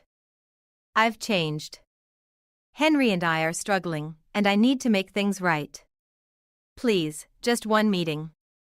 There are things you need to know about your father's death, about the company, about everything. My coffee went cold on the desk as I read the letter 3 more times. Each word felt like a needle under my skin. The company? What could she possibly know about Dad's transportation empire that crashed and burned after his death? The business Henry had gotten his hands on while my mother stood by, watching it all crumble? The phone rang. Uncle Bill's name flashed on the screen. Of course he'd call today, he never forgot what this date meant to me. Hey, kiddo, his warm voice filled the line. Thought you might want company for lunch. I stared at the letter, my throat tight. She wrote to me, Uncle Bill. After all these years, she just. The silence on his end spoke volumes. Finally, what does she want? To talk. Says she needs to tell me something about Dad's death. My laugh came out harsh. Convenient timing, isn't it? Now that she and Henry are struggling. Rowan. His voice carried that gentle warning tone he'd used since I was 12. Whatever you're thinking. I'm thinking it's time for some answers. The words tasted like metal in my mouth. I'm thinking about how Henry systematically dismantled everything Dad built while she watched. I'm thinking maybe it's time they both faced what they did. Revenge won't bring him back, sweetheart. No. I smoothed the letter flat against my desk. But it might bring justice. My phone buzzed with a text, another message from my mother. An address for a cafe downtown, asking to meet tomorrow. My fingers hovered over the keys. I have to go, Uncle Bill. I'll call you later. I ended the call before he could protest, before his wisdom could pierce the armor of rage I'd spent years building. The city sprawled below my office window, oblivious to the war brewing in my heart. I typed my response, tomorrow. 2 p.m. Don't be late. The send button felt like a trigger being pulled. 13 years of carefully constructed peace, shattered by a single cream-colored envelope. But maybe that peace had always been an illusion. Maybe it was time to finish what started the day my father died, the day my mother chose Henry, the day everything changed. I grabbed my coat and headed for the door. I had 24 hours to prepare for battle, and this time, I wouldn't be the one left bleeding. The cafe buzzed with lunchtime chatter, but the corner booth might as well have been a tomb. My mother sat across from me, her hands wrapped around a cooling cappuccino. Looking exactly like the woman who walked out 13 years ago, just with deeper lines around her eyes. You look so much like your father. Her voice cracked on the last word. I kept my face blank, the way I'd practiced in boardroom negotiations. You didn't ask me here to discuss resemblances. She flinched. Good. Let her feel something for once. Her designer blouse hung loose on her frame. And her wedding ring, the gaudy thing Henry had replaced Dad's band with, slipped when she lifted her cup. Henry doesn't know I'm here, she whispered, glancing over her shoulder. He's changed, Rowan. Everything's changed. Changed like when he convinced you to sign over Dad's company? Or changed like when you let him ship me off to Uncle Bill's without a fight? The cup clattered against the saucer. That's not fair. I was grieving. For 3 months. I leaned forward. Dad was barely cold in his grave when you married him. When you let him start dismantling everything Dad built. A young family walked past our booth, their little boy laughing. My mother's eyes followed them, something raw and hungry in her expression. That's when I noticed the bruise, poorly concealed beneath her collar. Henry has a son now, she said suddenly. Your half-brother. Evan. He's 10. The news hit like a slap. A brother. A child who got to keep his mother while I lost mine. Congratulations, I said flatly. Is that why you're here? To play happy families? No, She reached into her purse, hands trembling. There are papers. Documents from before your father died. Henry made me hide them, but I kept copies. I think they prove. Mom? A sharp voice cut through the cafe. Jessica Larson stood at our table, Henry's daughter from his first marriage, her perfect features twisted in suspicion. What are you doing here? My mother's face drained of color. The papers disappeared back into her purse. Jessica, dear. I was just Having lunch with your abandoned daughter? Jessica's smile was razor sharp. How sweet. Dad will be so interested to hear about this. I stood, my chair scraping against the floor. Still Daddy's little spy, Jessica? Some things never change. Some people never learn their place, she shot back. Mom, we're leaving. Now. Mom. The word landed like acid between us. My mother rose on shaky legs, avoiding my eyes. I'm sorry, Rowan. I shouldn't have. This was a mistake. The papers, I said quietly. What do they prove? Jessica grabbed my mother's arm. She said we're leaving. I watched them go, my mother's shoulders hunched, Jessica's manicured hand steering her toward the door. But I'd seen enough. The bruise. The weight loss. The terror when Jessica appeared. And somewhere in that purse, documents that might explain why Dad's death never felt quite right. My phone buzzed, Uncle Bill again. I let it ring, staring at the half-empty cappuccino my mother left behind. The same way she'd left me. But this time was different. This time, I saw the cracks in her careful facade. Whatever Henry had done to Dad's company, to our family, it was worse than I'd imagined. And my mother, for all her cowardice, had tried to tell me something today. I dropped cash on the table and headed for my car, already planning my next move. Jessica would run straight to Henry, which meant my mother would pay for this meeting. But she'd chosen to come anyway. After 13 years of silence, that had to mean something. The documents she mentioned were the key. I just had to figure out how to get them before Henry discovered their existence. And maybe, just maybe, I needed to meet this half-brother of mine. Evan. An innocent caught in Henry's web, just like I had been. My phone buzzed again. This time, I answered. Uncle Bill? I need your help with something. Uncle Bill's study smelled of leather and old books, just like it had when I was 12. But tonight, spread across his desk were copies of documents that made my stomach turn. Bank statements. Transfer records. Death certificates. Your mother dropped these off an hour ago. He stood at the window, his reflection ghostly in the glass. She was hysterical. Said Henry found out about your meeting.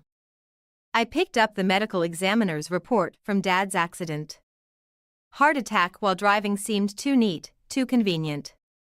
Especially with these bank records showing systematic withdrawals from the company accounts starting 3 months before his death. Did she say anything else? Just that she was sorry. And that she had to get back to Evan. Uncle Bill turned, his face grave. She had a black eye, Rowan. The paper crumpled in my fist. Henry? A sharp knock interrupted us. Aunt Clara burst in, her face pale. Turn on the news. Now. The flat screen flickered to life. Henry stood on the steps of what used to be Mitchell Transportation's headquarters, now renamed Larson Enterprises. His smile was razor-sharp as cameras flashed. Proud to announce our expansion into international markets, he was saying. This merger represents everything my late friend Philip Mitchell dreamed of for his company. Bastard, I whispered. There's more, Aunt Clara said softly. The camera panned to show my mother standing beside Henry, her bruises carefully concealed by makeup. And next to her, Jessica, wearing a diamond ring that looked eerily familiar. Is that, my voice caught. Your grandmother's ring, Uncle Bill confirmed. The one your father gave your mother. My phone buzzed, a text from an unknown number, stay away from my family. Or the next accident won't be your father's. H.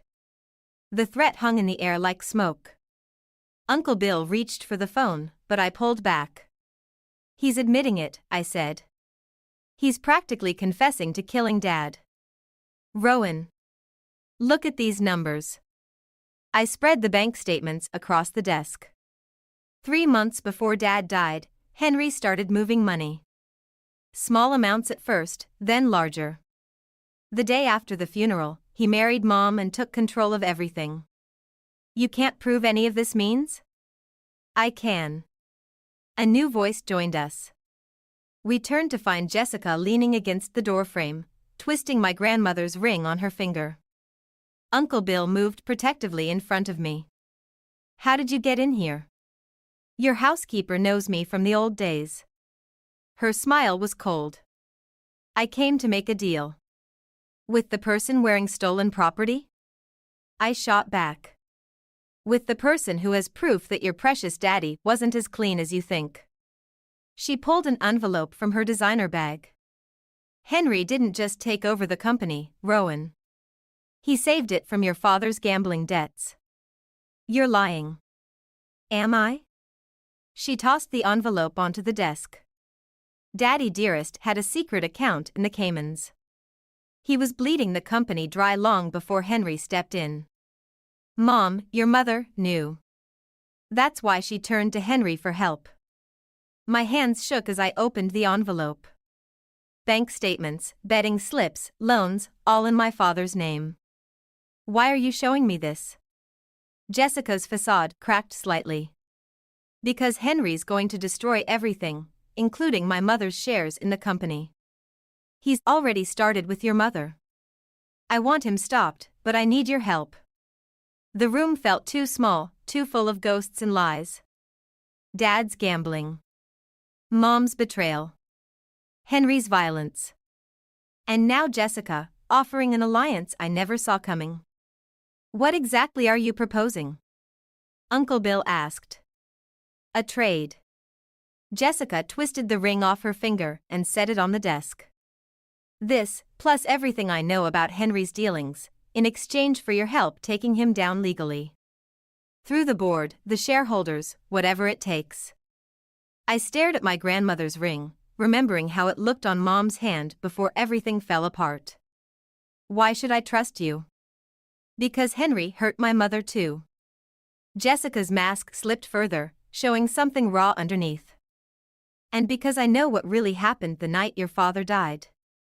The news droned on in the background, Henry's voice a constant reminder of everything he'd stolen. But now, finally, the pieces were falling into place. I picked up the ring. Tell me everything. Jessica's revelation about Dad's gambling felt like acid in my veins, but what she said next burned worse.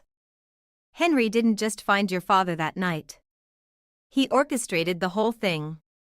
We sat in Uncle Bill's study, dawn creeping through the windows.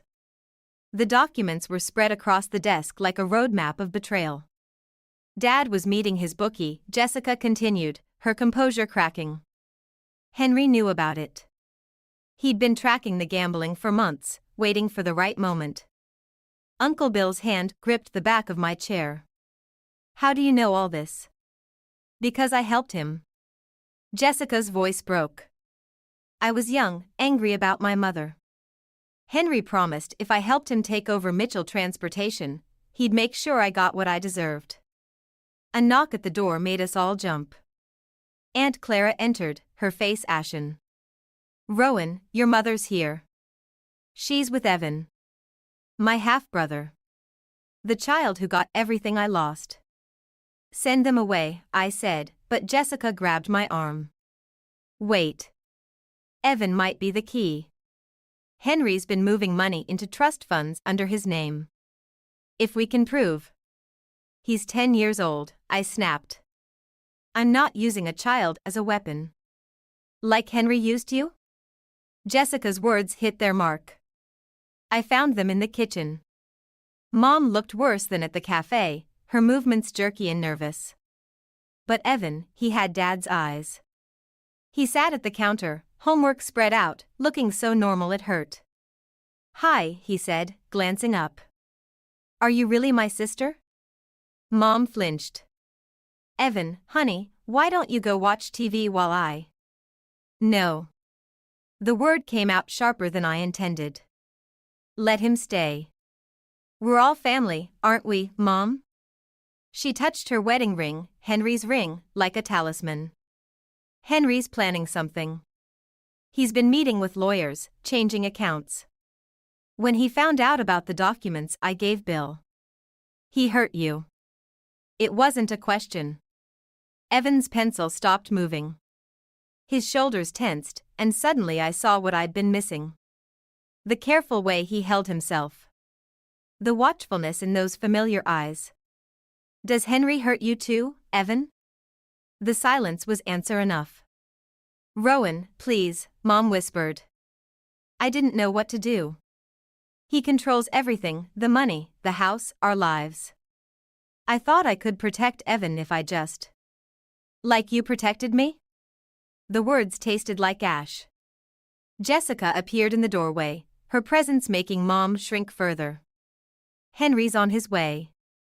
Someone at your office tipped him off about the meeting. Evan's homework scattered as Mom grabbed his arm. We have to go. He can't know we were here.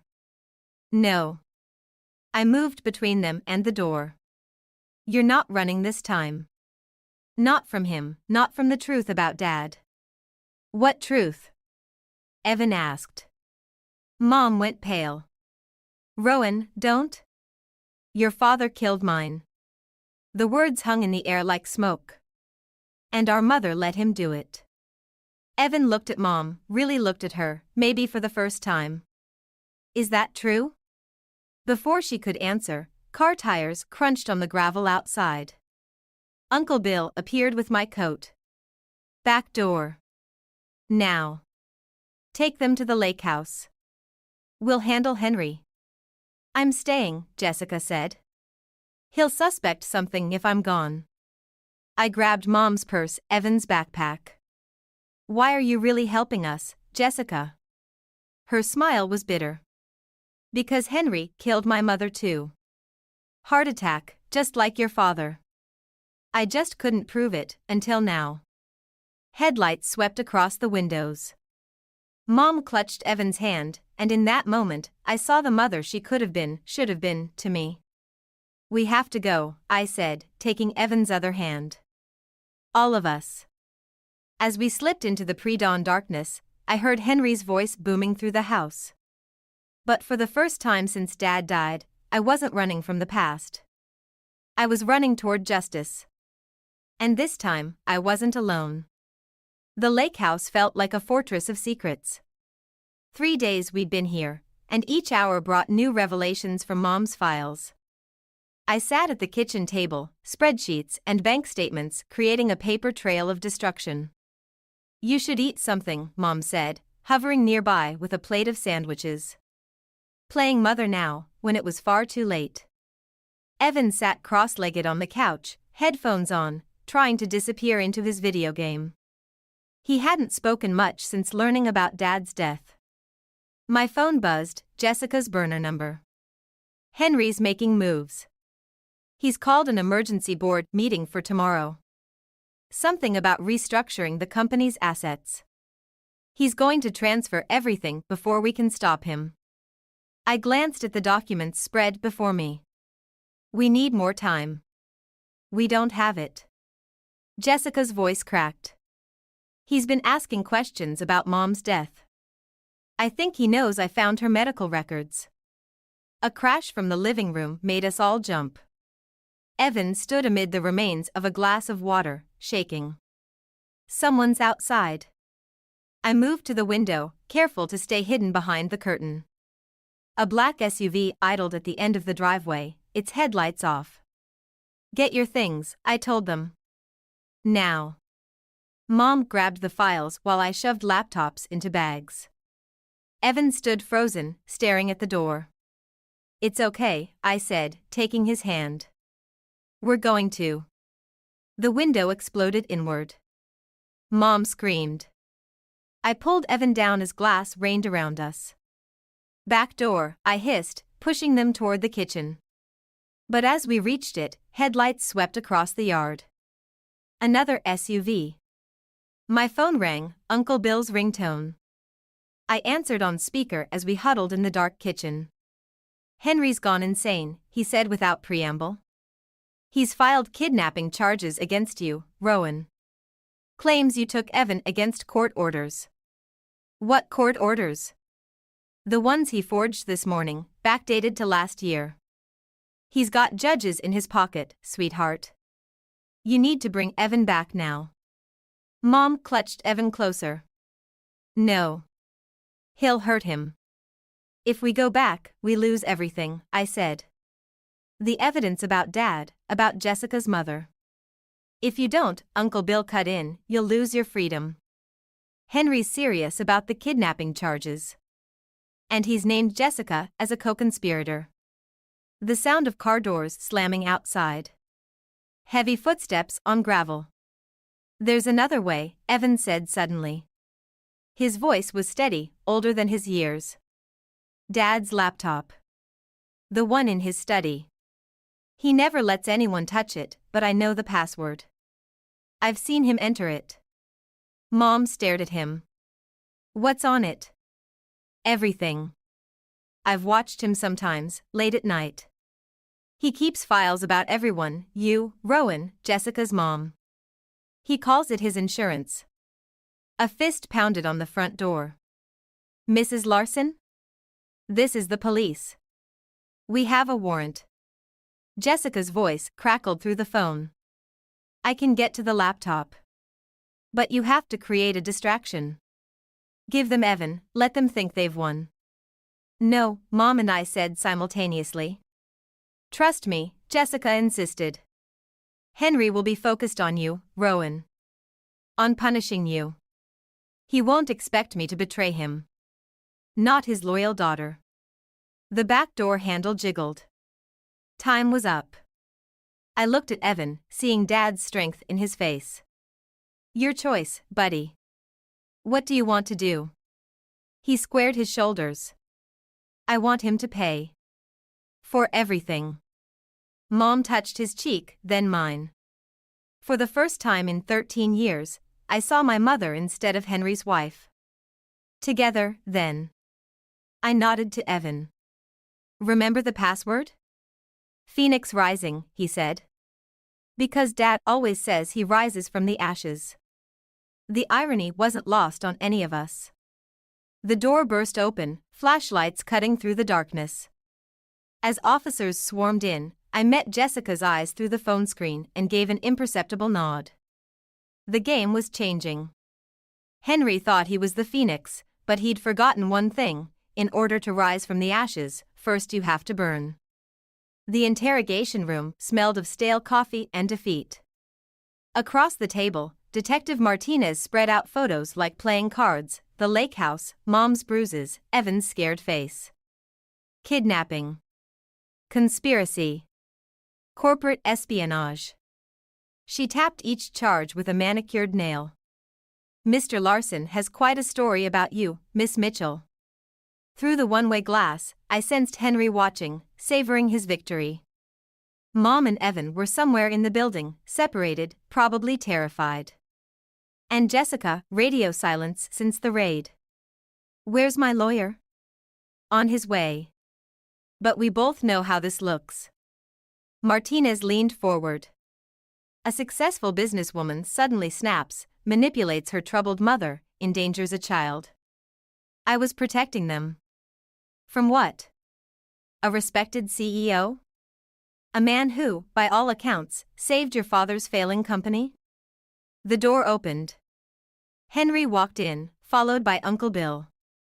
The betrayal in Bill's eyes cut deeper than any knife. I had to tell them, Rowan, Uncle Bill said softly. About your obsession with Henry, your paranoid theories about your father's death. My chest tightened. This wasn't right. Uncle Bill knew the truth, he'd seen the evidence. William has been very helpful, Henry said, his voice dripping concern. Explaining your mental state since your father's passing.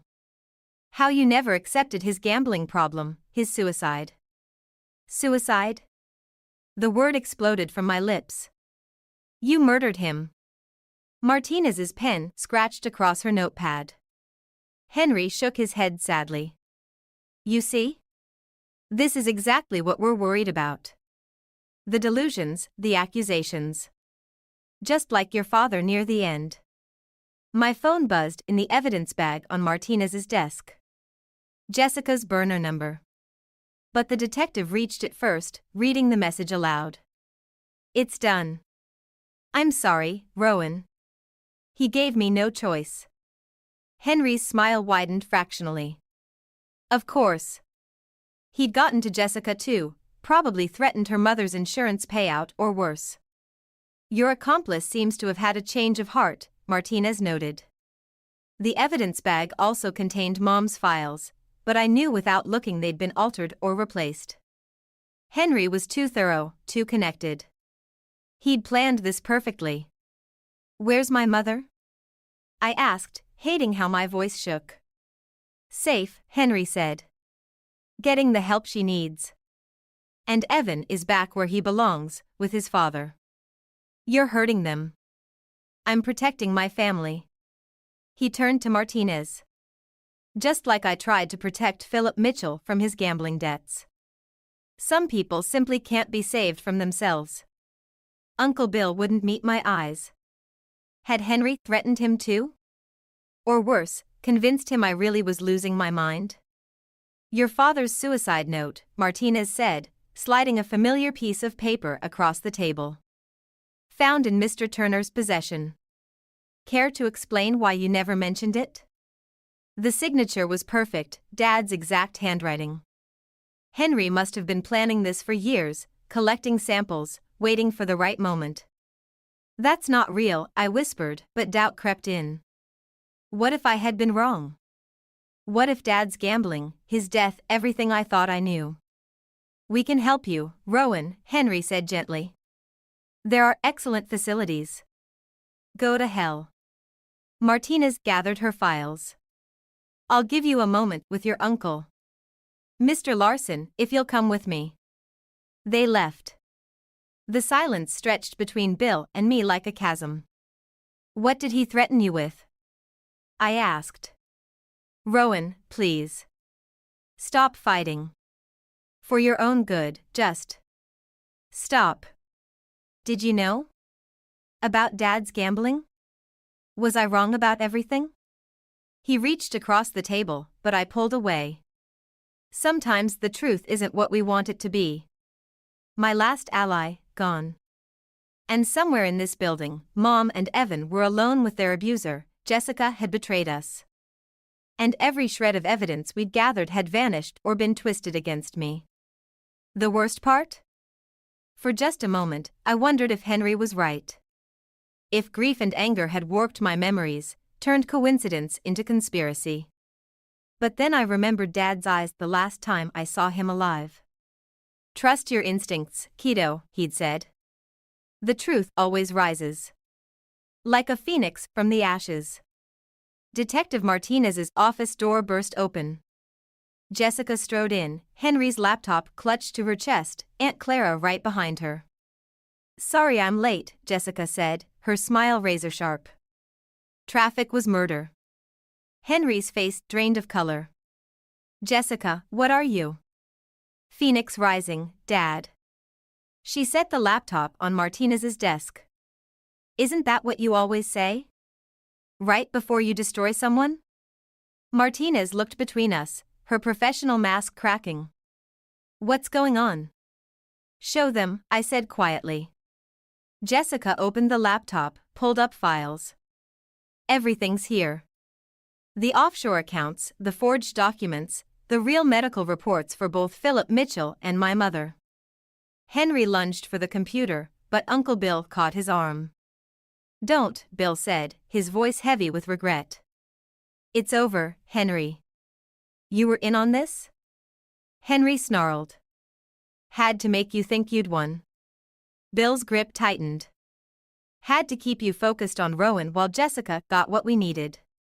The office door opened again. Mom walked in with Evan, her spine straight for the first time in years. I've given my statement, Detective. About Philip's murder, about the abuse, everything. Henry laughed, but it sounded hollow. You have nothing. I destroyed all the evidence. Except your insurance policy, Evan said. The files you kept to control everyone. I watched you type that password so many times, Dad. Did you ever wonder why? Martinez was already scrolling through the files, her expression hardening. Mr. Larson, you need to sit down. You ungrateful little, Henry wrenched free from Bill, lunging at Jessica. She stepped aside, letting him crash into the desk. Ungrateful? Jessica's voice cracked. You killed my mother. Made it look like a heart attack, just like you did with Philip Mitchell. Because they both figured out what you really were. They were weak, Henry spat. Your mother was going to leave, take everything. And Philip? He was going to expose the embezzlement, ruin everything I'd built. You built nothing, I said. You just destroyed what others created. Martinez stood, reaching for her cuffs. Henry Larson, you're under arrest. You're all just like them. Henry grabbed for the laptop, but this time Mom moved fastest, snatching it away. No more, she said. No more controlling us. No more hurting my children. Your children? He sneered. The daughter you abandoned? The son you were too weak to protect? Yes. Mom's voice strengthened. My children. The ones I failed. The ones I'm finally standing up for. Henry's hand went to his jacket. The glint of metal made my heart stop. Dad, don't. Evan's warning came too late. The gun appeared so fast even Martinez was caught off guard. Henry backed toward the door, weapons sweeping across the room. You think I didn't plan for this? His smile was manic. I always have a contingency. Always rise from the ashes. Now, Jessica, delete those files. It's too late, Jessica said. I already sent copies to the FBI, the SEC, and every major news outlet. The gun steadied on her. You're lying. Check your phone. As if on cue, Henry's cell buzzed. Breaking news alerts. His face contorted as he read the headlines. The shot rang out before anyone could move. But Henry hadn't pulled the trigger, Martinez had. He crumpled, clutching his shoulder, the gun clattering away. That's for my sister, Martinez said, keeping her weapon trained on him as other officers rushed in. Karen Martinez. Your first wife. The suicide that made me become a detective. As they led Henry away, Mom pulled Evan and me close.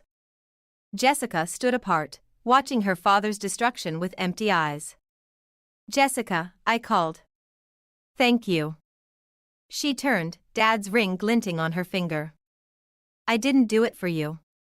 But maybe we can both stop living in the ashes now. Martinez collected the laptop, now crucial evidence. Miss Mitchell, we'll need statements from everyone. I nodded, feeling the weight of years lifting. The truth had finally risen, but not like a phoenix, like the sun after a long, dark night. Mom squeezed my hand. I'm so sorry, Rowan. For everything. I know, I said. And for the first time, I believed her. The Mitchell Transportation Building looked different in the morning light, its glass facade reflecting clouds instead of shadows. Dad's name still crowned the entrance, freshly restored after Henry's arrest. Ready? Uncle Bill asked, holding the door. The lobby buzzed with activity, employees, reporters, shareholders gathering for the emergency board meeting. Jessica stood at the reception desk, handling the chaos with practiced ease. She'd traded Henry's flashy style for something more subdued, more genuine. The board's waiting, she said, falling into step beside me. Mom's already inside. The boardroom felt smaller than I remembered from childhood visits with Dad. Now I sat in his chair, facing the people who'd let Henry destroy everything he built. The vote is unanimous, the head of the board announced. Mitchell Transportation will be returned to Mitchell Family Control, with Rowan Mitchell as CEO and Jessica Larson as COO. Mom squeezed my hand under the table. She looked different now, lighter, despite the shadows under her eyes. The divorce papers had been signed yesterday. As the room cleared, Evan lingered by the window. Does this mean I have to work here someday? Only if you want to, I said. You can be anything. He nodded, considering this new freedom. Henry's lawyer called again. About visiting. That's your choice too. Jessica gathered her files, her movements precise. The prosecutors want my testimony next week. About Karen, my mother. You don't have to do it alone, I said. I know. She touched Dad's old nameplate on the desk. Funny how revenge doesn't feel like I thought it would. Because it wasn't revenge, Mom said quietly. It was justice. For all of us. The door opened. Detective Martinez entered, carrying a familiar envelope. Found this in Henry's personal safe. Thought you should have it. Inside was a photograph, Dad and me at his desk, both laughing at some forgotten joke. On the back, his handwriting, for Rowan, trust your instincts. The truth always rises. He knew, I realized.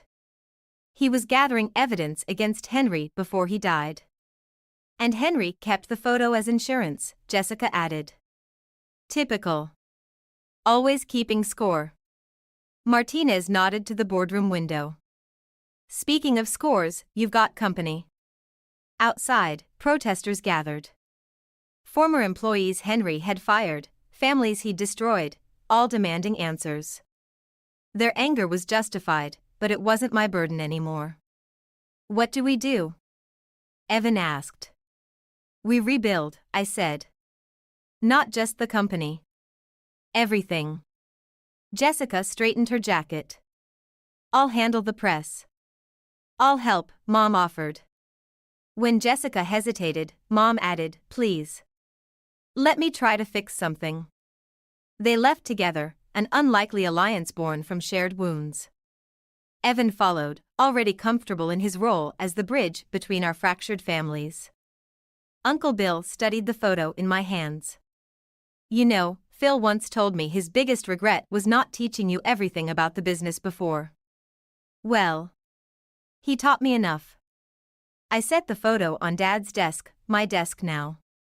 He taught me to trust my instincts. And where are those instincts leading you now? Through the window, I watched Mom and Jessica addressing the crowd, Evan standing tall beside them. The truth had risen, yes, but not like Henry's phoenix, burning everything in its path. Instead, it had grown like a garden through concrete, transforming wreckage into something new. Forward, I said. But not alone. Martinez paused at the door. Henry's sentencing is next month. You planning to speak? I thought of Henry in his prison cell, still plotting, still believing in his own mythology. Let him. His stories had no power here anymore. No, I decided. I have better things to say. The morning sun caught Dad's nameplate, throwing light across the boardroom. Outside, the crowd was dispersing, not in anger but in hope. Inside, the ghosts of the past finally began to fade. I opened Dad's old ledger, empty pages waiting. Time to write a new story. Not of revenge or rising phoenixes, but of truth and transformation, of families broken and rebuilt, of gardens growing through concrete. Time to trust my instincts.